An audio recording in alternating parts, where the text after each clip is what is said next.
guys, let's take a quick look here at ApeCoin. Now I have cleaned up all my charts and I'm just going to look at weekly resistances because I actually watched myself on the TV past couple days and I saw it's just a little bit maybe cluttered. So I want to declutterize these charts a little bit. And yeah guys, so let's take a quick look here. Now ApeCoin, as you remember, we got Ape Chain when on like maybe the 19th of October. About a month ago, guys, so it has fallen back since then, and I did expect that. Now it did fall back a little bit deeper than I expected, and anyways, it looks like it wants to make basically a cup and handle. That's why I drew this line. Let's see if we follow this line here pretty closely, or it probably won't follow it exactly, guys. I'm just drawing it like I think it will look like, or where it will go, I think. But anyways, the target of this cup and handle is up here at about $2.22. So keep that in mind. Now, we do have to break this line here. This is resistance. But first, we have about $1.31 to break on a weekly time frame too. So still, not out of the woods, basically. We have to cross a couple more resistances, and then we can have that big bust. Now, to get to that 222, 223 mark, we are going to have to get through $2 flat, basically. And that's also, a psychological resistance for a lot of people. So we'll see, guys. That's just what it looks like at the moment, in my opinion. Now, if we take a look at the tokenomics here, there is an upcoming event in about 3 days, a little bit short of 3 days. They're going to release about 2.16 of the circulating supply, but 75% of ApeCoin has been unlocked already, so that's kind of good to see. So, most of it has been unlocked. Now, if we look at it here, ApeCoin has 1 billion tokens. Like I said, most of it has been unlocked. Actually, on this, it looks like they have maybe a more updated, version than CoinGecko here. So, anyways, it looks like only about 72.1% is circulating here, whereas here it looks like 75. So, anyways, guys, just want to point that out. And yeah, the all-time high, let's go to that as well, was about almost $27, but that was about 2 years ago, guys. Now, to get there, I do believe we need to get the metaverse. I don't think we're going to pump to $26. I would expect maybe $10, $12, $15, probably a maximum here with ApeCoin. But we need that metaverse, guys. Now, taking a quick look at Bitcoin. Bitcoin is doing pretty well. It's at $91,000 at the moment.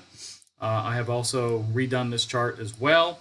And you can see that we did break out of this big bull flag, not too long ago. What was it? On the, actually about a month ago. And, I've drawn the line from basically the bottom of this flag. And that means all the way down here where we started basically this run on like the 23rd of January. And we continued up till about, mid-March. And I've taken that little flagpole and I put it basically where we've started this, breakout. So we started it here on the lowest touch point on this side of the flag. And yeah, you put it like this, and the target, guys, you're going to be kind of surprised, is up here at about $105,000. So let's see what happens. That's just one of the patterns that is playing out for Bitcoin at the moment. And yeah, I mean, there is also a cup and handle playing, out for Bitcoin as well. But yeah, we have to wait and see what happens, guys.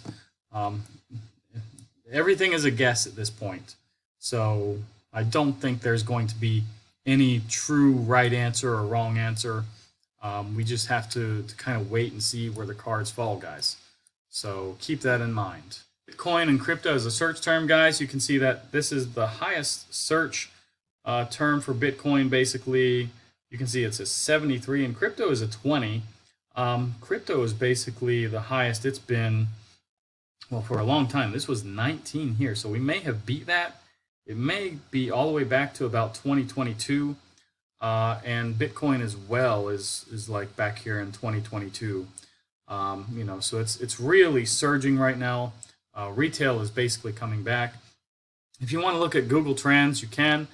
They do show you like where people are searching for it and things. It is quite interesting. You can see El Salvador, people are of course searching for Bitcoin. Turkey, Brazil, Germany, Colombia. But yeah, this gives you some interesting, you know, things and related queries and things like this as well. Now, if we take a look at the Bitcoin quarterly returns, basically we're having a massive quarter. But last year was still a little bit better, but we're only halfway through this month, guys. Ethereum, same thing. Basically, you know, it's maybe doing a little bit less than Bitcoin at the moment, but it's still okay, guys. It's still having a massive month, I would say. Now, if we look at November, excellent November. It's already almost 30%.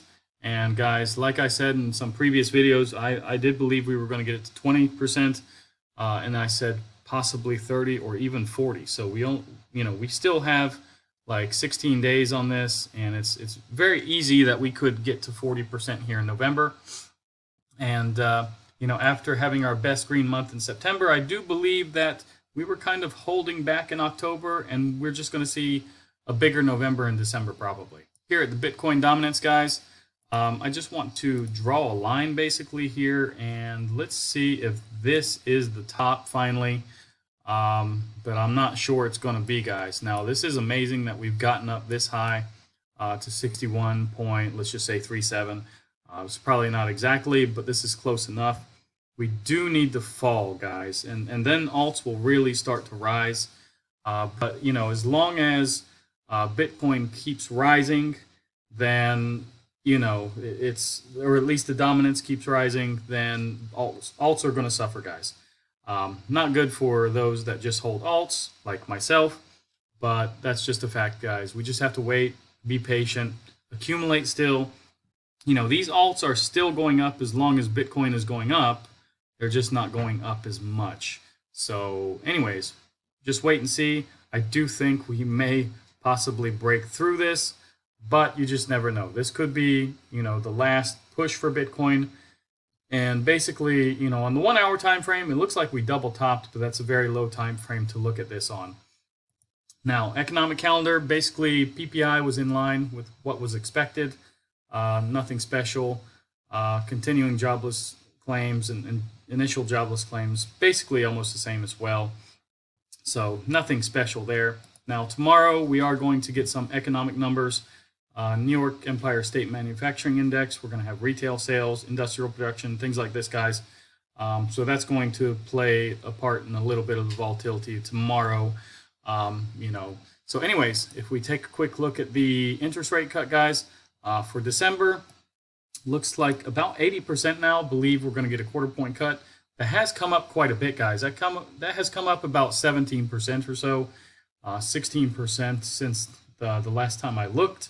And yeah, it's kind of good to see that. I do hope we get at least a quarter-point cut. Look at the altcoin season index. I refreshed this maybe about an hour ago, I can say, when it was, I think it was 29 before, and it went up to 35, and I refreshed it right before I, you know, clicked on the tab to take you to this, and it went back to 29. And of course, that's probably due to the dominance, of course.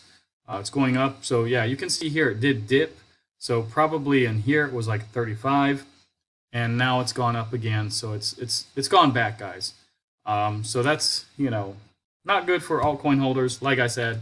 But this is basically, you know, Bitcoin dominance chart, you know. So anyways, let's take a quick look at the fear and greed, guys. 88. I don't remember the last time I saw an 88. If I've ever seen an 88, it's super high. You know, I don't know how they measure this, but it's kind of scary because usually when you get up this high in the greed, you're going to, you know, get a quite big fallback, you know. on the price of Bitcoin. So we just have to wait and see, guys. Pray that it doesn't really crash too much. But yeah, that is kind of extreme. We are getting very overheated, and retail is coming back. Now, if we take a look at crypto bubbles, because Bitcoin goes up, many things go down. Keep in mind this is the day. The hour looks like it's also red because yeah, it's gone up on dominance there. But anyways, if you look at the week or even the month or the year, guys, most things are up. So anyways, don't really worry too much. I think it's, not that bad. Bitcoin is fine. It needs a pullback. It needs to cool down, and yeah. So anyways, if you want to stake your ApeCoin, you can go to Coinondo here and type in Ape, and you get many of the possibilities here. Now, keep in mind, Bit2Me, you have to have their coin, and you have to have enough of it that you get the full percentage. So be realistic, guys. Probably not going to get that much. Now, there is also limits, and they have 100,000 Ape here for xt.com for a 90-day staking period. Now, I keep mine in BitGet, and they have 14 days, I think, for 12%. That's perfect for me. Every 2 weeks, something is coming, loose, we can say, or unlocked. Yeah, so that's perfect. I don't have everything staked all for one day to come, unlocked. I have, maybe 5 or 6 or 7 days during a 14-day period where my ape, becomes unstaked. So keep in mind, guys, you're going to want to sell sometime, and you don't want to lock this up for too long. I would say 90 days would be too long, although I don't believe we'll be done with the bull run in 90 days. It's just, you just never know. So anyways, yeah, keep that in mind. So yeah, if you like this video about ApeCoin, guys, and Bitcoin, let's see what Bitcoin's doing. Bitcoin is falling back right now, 88.8, so not sure what's going on. But anyways, guys, it needs to cool off. So yeah, if you like this video, like, subscribe, activate the bell, and I'll see you guys in the next one.